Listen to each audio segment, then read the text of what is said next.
Shalom Bapak Ibu Saudara sekalian yang dikasihi dan diberkati di dalam Tuhan Yesus Kristus. Berjumpa lagi 16 Juni 2020 dalam renungan firman Tuhan bagi kita. Namun sebelum kita bersama-sama mendengarkan renungan firman Tuhan, kita akan bersama-sama mendengarkan sebuah pujian yang dibawakan oleh Saudari Fani.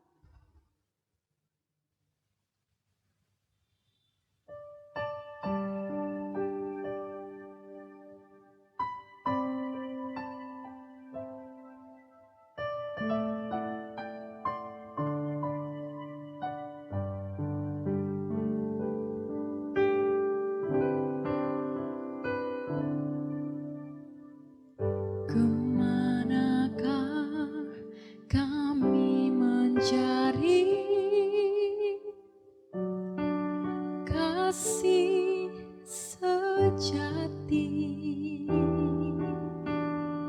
kemanakah kami berseru saat badai datang menderu, yang kami tahu hanya Kau yang mampu pulihkan segala sesuatu. Kemanakah kami mencari kasih sejati, kemanakah kami berseru saat badai datang menderu, yang kami tahu hanya Kau yang mampu pulihkan segala sesuatu. Kami perlukan keajaiban-Mu, kami butuhkan sentuhan tangan-Mu, kami tak dapat jalan sendiri, kami perlu Kau Tuhan.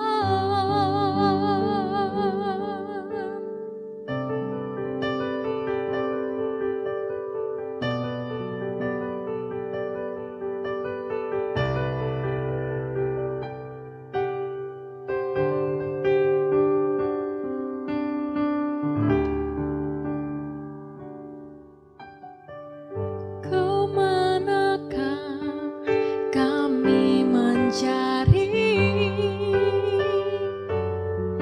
kasih sejati,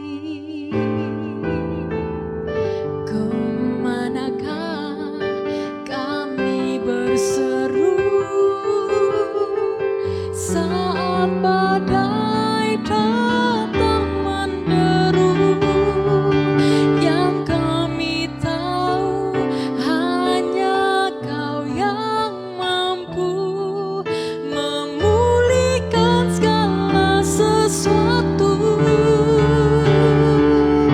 Kami perlukan keajaiban-Mu, kami butuhkan sentuhan tangan-Mu, kami tak dapat berjalan sendiri, kami perlu Kau Tuhan.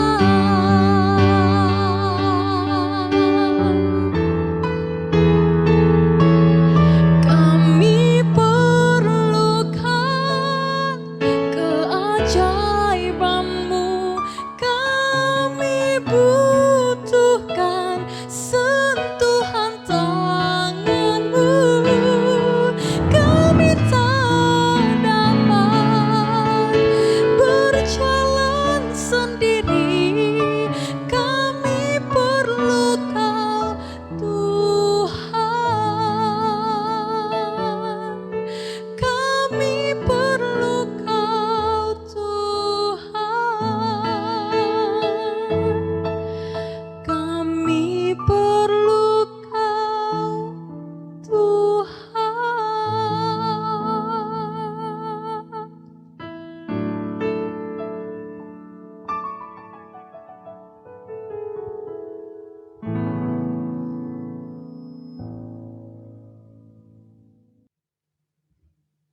Mari kita bersatu di dalam doa sebelum kita masuk dalam renungan firman Tuhan.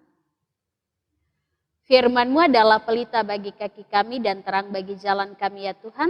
Sebab itu kami percaya ketika kami menyendengkan telinga kami mendengar firman-Mu, kami akan bertumbuh dalam kepenuhan dalam Kristus Yesus. Roh Tuhan akan menolong dan memampukan kami, menyediakan hati pikiran pendengaran kami, menerima firman Tuhan. Dalam nama Yesus kami berdoa. Amin.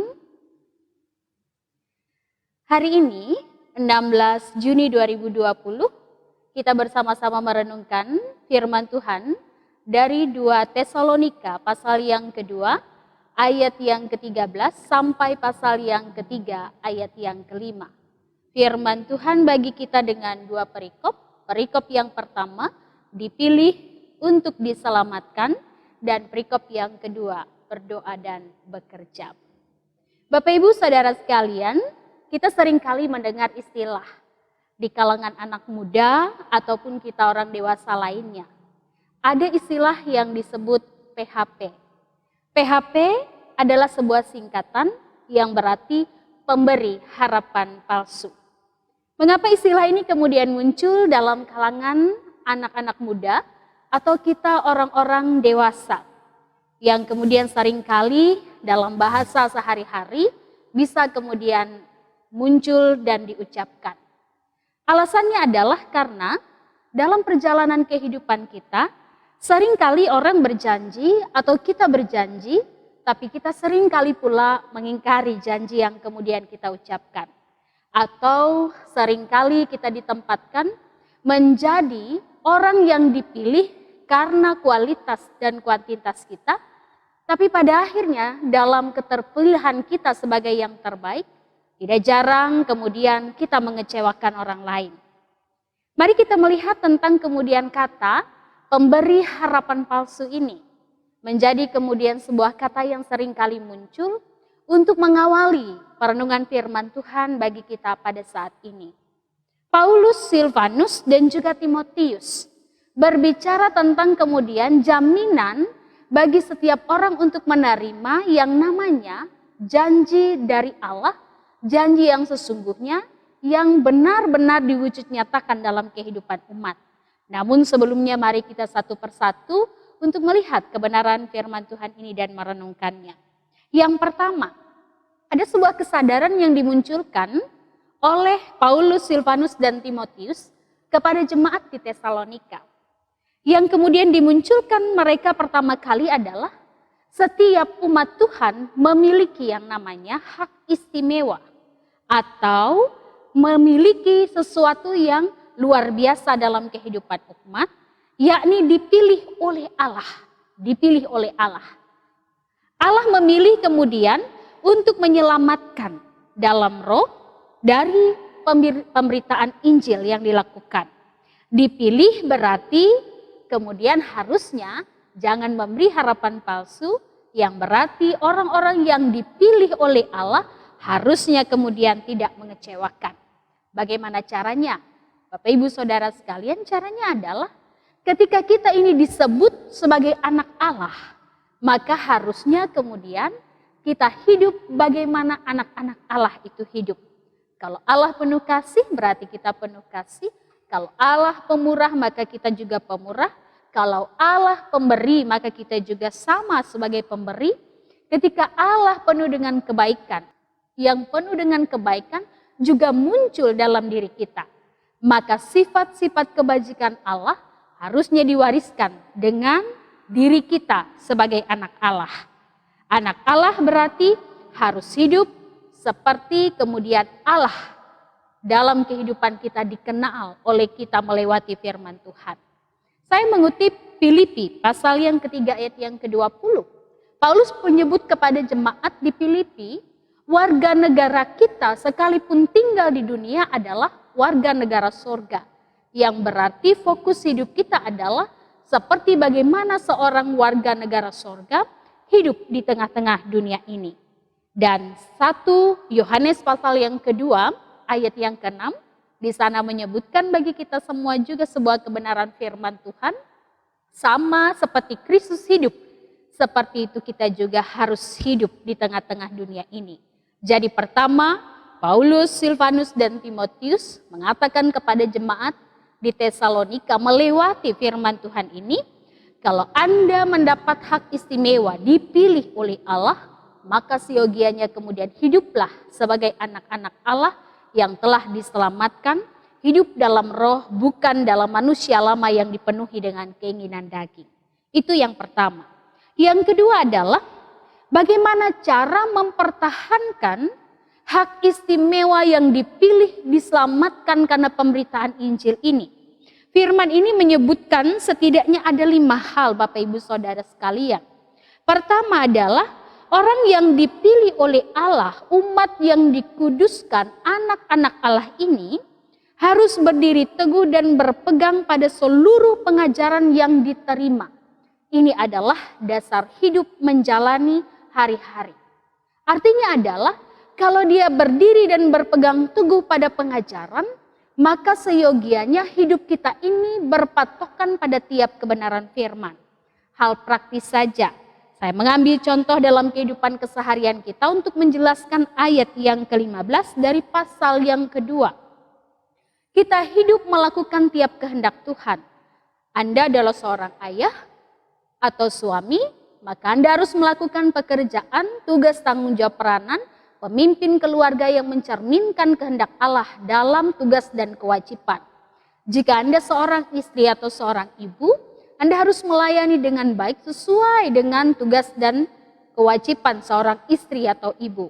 Anda seorang anak, taat kepada orang tua, berbakti kepada mereka, memelihara mereka pada masa tua. Itu pun bagian dari pemenuhan kewajiban dari firman Tuhan. Anda bagian dari kehidupan bermasyarakat, bergereja, segala hal yang kemudian ada sehubungannya dengan tugas dan peranan tersebut berkenaan dengan pelaksanaan kehendak Tuhan, maka kita memenuhi segala sesuatu dengan baik. Artinya berdiri teguh, berpegang pada seluruh pengajaran sebagai dasar hidup dilakukan dalam keseharian kita. Itu yang pertama. Apa yang harus dilakukan yang kedua? Yang kedua adalah setiap orang harus berkomitmen untuk melakukan pekerjaan dan perkataan baik dalam kehidupan. Inilah yang saya maksud tadi. Kita bukan pemberi harapan palsu. Hanya berkomitmen tapi tidak melakukannya dalam kehidupan. Kalau kita kemudian punya komitmen saya harus baik di hadapan Tuhan, maka karakter ini dimunculkan dalam kehidupan kita. Baik di keluarga, baik di jemaat, baik dalam bermasyarakat, dalam kerja dan usaha kita. Perkataan pekerjaan baik harus diwujud nyatakan dalam kehidupan dan keseharian kita. Ayat yang ke-17. Yang ketiga adalah setiap orang harus berkomitmen untuk melakukan semua yang didengar dari setiap pengajaran, termasuk kemudian secara khusus dari firman Tuhan. Pasal yang ketiga ayat yang keempat. Di sana disebutkan komitmen inilah yang menjadikan firman itu sungguh tumbuh dan muncul dalam kehidupan setiap umat Tuhan. Yang keempat, firman yang kemudian menuntut setiap orang yang punya hak istimewa ini untuk melakukan tiap kehendak Tuhan adalah memiliki hati yang tertuju pada kasih Allah dan ketabahan Kristus. Ayat yang kelima dalam pasal yang ketiga. Apa yang dimaksudkannya? Tertuju pada kasih Allah menjadi penyemangat kita dan sumber pengharapan kita. Dengan demikian, ketika ketabahan Kristus tercermin dalam diri kita, kita kuat dan tangguh sekalipun berhadapan dengan berbagai macam hal yang kemudian menjadi tantangan bagi kita. Artinya sesulit apapun kita mewujudkan firman Tuhan, kita tetap mampu melakukannya. Karena itu, memiliki hati yang tertuju pada kasih Allah, terus mengingat kemurahan Tuhan sepanjang hari, mengingat ketabahan Kristus, bagaimana ia tangguh, sabar, dan kuat dalam perjalanan karya penyelamatan, sekalipun ditolak dan disesah, tapi ia tetap melakukan kehendak Tuhan. Yang kelima, yang harus dilakukan oleh orang-orang terpilih adalah tetap mendukung dan mendoakan satu dengan yang lain. Para hamba Tuhan mendoakan jemaatnya, dan demikian pula jemaat Tuhan jangan lupa untuk mendukung dalam doa para hamba Tuhan. Paulus, Silvanus, dan Timotius katakan dalam bagian ayat pertama dan kedua, 2 Tesalonika 3 ayat pertama dan kedua, mendoakan para hamba Tuhan juga penting agar dalam pelayanan mereka tetap dijauhkan dari segala pengacauan dan juga kemudian orang-orang yang jahat. Sehingga dengan demikian segala sesuatu dapat dilakukan dengan baik dan pemberitaan Injil dapat senantiasa bertumbuh dalam kehidupan kita. Iman jemaat juga senantiasa dikokohkan. Apa yang kemudian menjadi kita mampu? Saya yang sudah pegang hak istimewa sebagai yang terpilih tadi, untuk kemudian tidak menjadi palsu dalam kehidupan ini, dalam melakukan tiap kehendak Tuhan, ia adalah berfokus kepada Tuhan Yesus Kristus. Tuhan yang memampukan kita. Saya mengutip ayat yang ke-16 dan yang ketiga. Tuhan Yesus yang setia, dialah yang memampukan kita, yang terpilih untuk diselamatkan, untuk bisa melakukan tiap tugas tanggung jawab tanpa kemudian mengecewakan dalam kehidupan ini. Apa yang Yesus lakukan bagi kita umat Tuhan? Ia mengasihi saya dan Bapak Ibu Saudara sekalian. Ia memberi penghiburan abadi dalam segala suka dan duka yang kemudian kita jalani. Ia memberikan pengharapan yang baik kala hidup begitu sulit untuk kemudian dijalani. Ia memberikan kekuatan bagi hati kita supaya tabah seperti Kristus menjalani kehidupan. Ia juga memelihara kita dari segala yang jahat. Sebab itu Bapak Ibu Saudara sekalian, renungan firman Tuhan bagi kita 16 Juni 2020 pada saat ini mau mengajak kita semua sebagai umat Tuhan, mari kita yang terpilih untuk diselamatkan, berpusat pada kasih Allah dan Kristus, supaya kita tetap menjadi saksi iman dalam perjalanan kehidupan kita. Tuhan memberkati, kiranya firman ini meneguhkan dan juga menguatkan. Amin.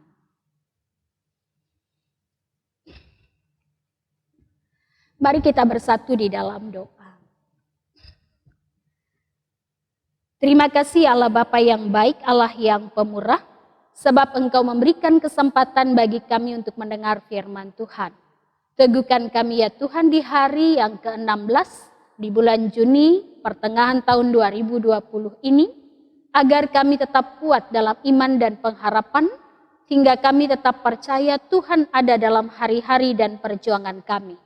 Di tengah kondisi kami pada saat ini yang terbatas untuk melakukan segala sesuatu dan interaksi, kami percaya Allah hadir untuk meneguhkan dan menguatkan. Sebab itu kami percaya firman-Mu ya dan amin meneguhkan dan menguatkan kami orang-orang milik kepunyaan-Mu untuk tetap setia bersaksi di tengah-tengah kehidupan ini. Terima kasih untuk firman yang telah kami dengar. Mampukan kami diutus untuk melakukannya dengan setia dalam pekerjaan dan perkataan kami, sehingga Kristus senantiasa memimpin hidup kami sesuai dan seturut dengan kehendak Tuhan. Dalam nama Yesus kami berdoa. Amin.